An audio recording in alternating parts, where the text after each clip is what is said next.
Sal-aħħar ta' Settembru n-numru ta' vetturi liċenzjati f'Malta laħħaq 332,455.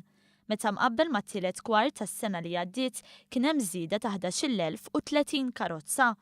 79.3% tal-karozzi f'Malta huma karozzi tal-passiġġieri, 14% huma karozzi kummerċjali u ftit aktar minn 5% huma muturi. Inqas minn perċentwal kienu karozzi tal-linja u minibuses. Liċenzji ġodda maħruġa fil-perjodu ta' bejn Lulju u Settembru kienu jammontaw għal 4,740.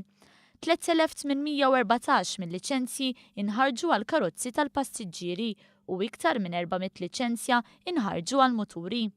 Bejn Lulju u Settembru 66 vettura kienu esportati, filwaqt li dawk igaraxxjati kienu jammontaw għal iktar minn 1,800 vettura. Dawk il-vetturi skrepjati jilħu t-total ta' 508.